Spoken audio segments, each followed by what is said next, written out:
I really don't know how, but the Rockets found a way to win tonight's NBA Cup game against the Warriors. This is a game that I 100% thought they had lost. They were down, less than 2 minutes left, down by 6, struggling to score. And I was like, yeah, this game's over. I don't see the path for them winning this game.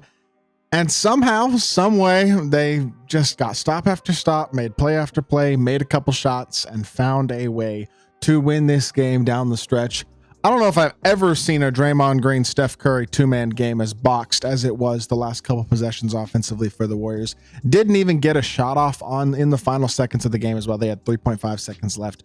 Where the Warriors were unable to get a shot off. Podziemski's shot got tipped and blocked, and it just was an impeccable defensive performance down the stretch for the Rockets. Now, did the Rockets getting fouled, Jalen Green getting fouled with 3.5 seconds left, contribute big time to this win? 100% it did, and it was a lucky foul that I'm not totally sure in that situation I totally agreed with. But as a whole, man, this team is they just have so much fight, man. They are so solid and so impressive to this point in the season. I really do see a lot to like about this Rockets team.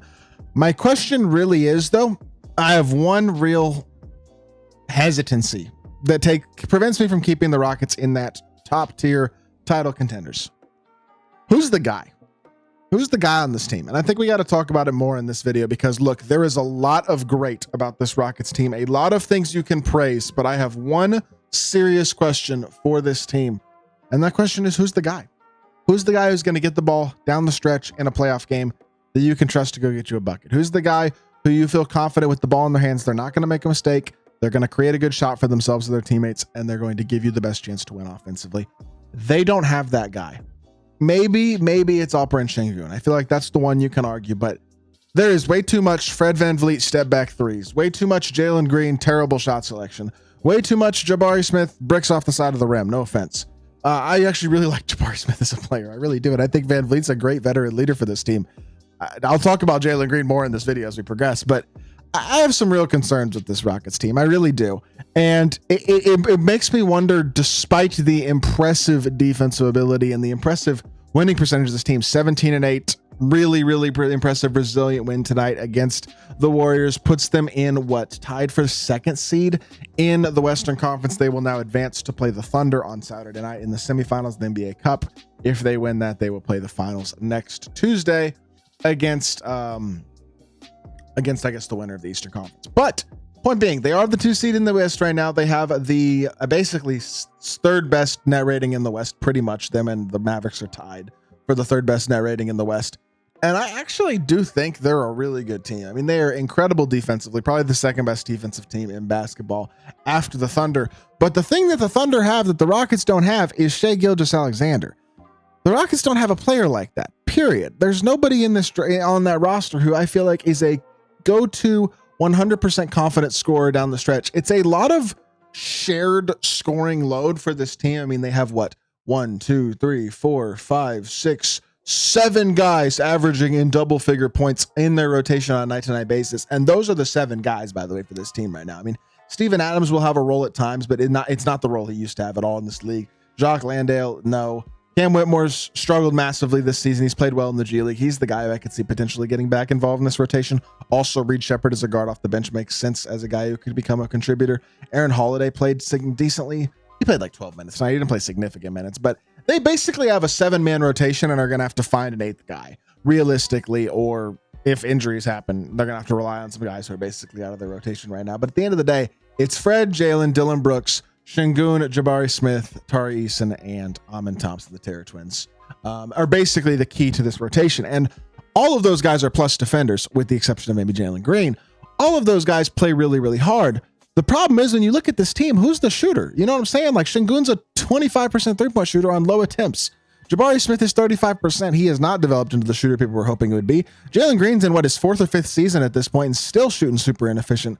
Shot chucking shots at less than 33%. Fred VanVleet's having the worst shooting season maybe of his career, definitely in several years. 39%, 32% from 3.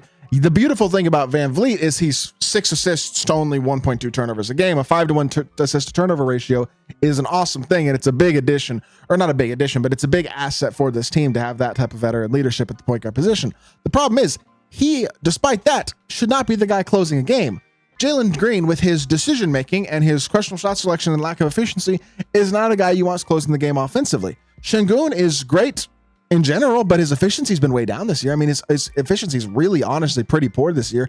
I like that he's a double-double machine and he is a threat on the inside and a very good playmaker for a big, but he's not shooting well at all, not just from three, but even on the interior this year, having honestly taken a pretty massive step back as a finisher. Jabari Smith is a good player, but realistically, I think Jabari would fit more as a small ball 5 than he does at the 4 next to Sengun most of the time. And I mean, Tari Eason and Amin Thompson, but neither of them are shooting the ball great, but their defense is truly unbelievably impactful and is really valuable. But it's all defense for this team. They don't have that offensive guy, and that is the biggest concern for this team to me. When you look at the numbers, I will just say first and foremost, they are underperforming actually what their projected win percentage will be this year. And when you look at what they're doing it despite being the 4th worst effective field goal percentage team in the entire league, because they're the #1 rebounding team in basketball. That is the biggest thing for this team, is that they get a ton of rebounds. They are very physical. They play very hard. It's very Oklahoma City-esque in a lot of ways, defensively and especially rebounding wise. I mean, that's not an Oklahoma City thing, because I think Oklahoma City might actually be last in the league in rebounding, but they provide that defensive intensity while also being an elite rebounding team. They also don't turn the ball over barely at all, which shout out to Fred VanVleet for that. And that helps make up for the lack of efficiency and turn them into a pretty good, actually above average overall offensive team. Defensively is where this team really shines, though. They give up the 2nd least points per possession in the entire league, points per 100 possessions as well. They are the 2nd best field goal percentage defensive team in the league. They don't force a ridiculous amount of turnovers, but they force a decent amount. They don't allow a ton of rebounds offensively, and they foul maybe a little bit too much, but that's what's going to happen when you have the amount of aggressive defenders that they have, guys like Amin Thompson and Dylan Brooks and Tari Eason, et cetera, et cetera. My biggest concern for this team is that lack of a #1 option, and I think this number right here should make that very, very clear. Jalen Green, in theory, is that guy, but he is the biggest net negative on this Rockets team out of their rotation, and it is not even close. Like, Jabari Smith has not been great. I really do think it's an awkward fit there with him next to Sengun, like I've said before, and like I will continue to say. But at the end of the day, Jalen Green is the biggest thing holding this team back. They are incredible defensively, and they are winning games with defense, just like the Orlando Magic, just like even the Thunder are doing. But the Thunder have all this offensive firepower, and especially they have Shai Gilgeous-Alexander.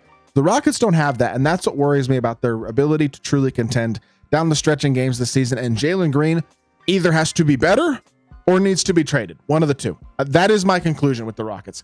I think everybody else will figure it out, is in the process of figuring it out, or is very valuable to this team in some form or fashion. Jalen Green is not. And I just don't know what you do with a guy like Jalen Green, realistically.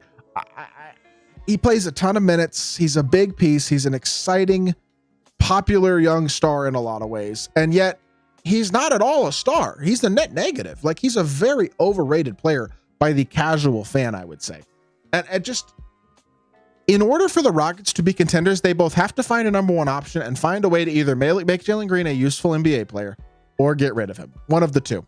And I think Ime Udoka has done an incredible job with this team. I think their defense is exceptional. I really enjoy watching them. I think they're a lot of fun, especially when Amin Thompson and Tari Eason are sharing the court. Like, in general, it's a very fun, very good basketball team.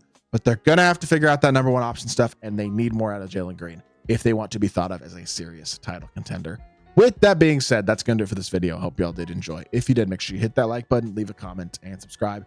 Be back with more NBA content very, very soon. I appreciate y'all. Peace.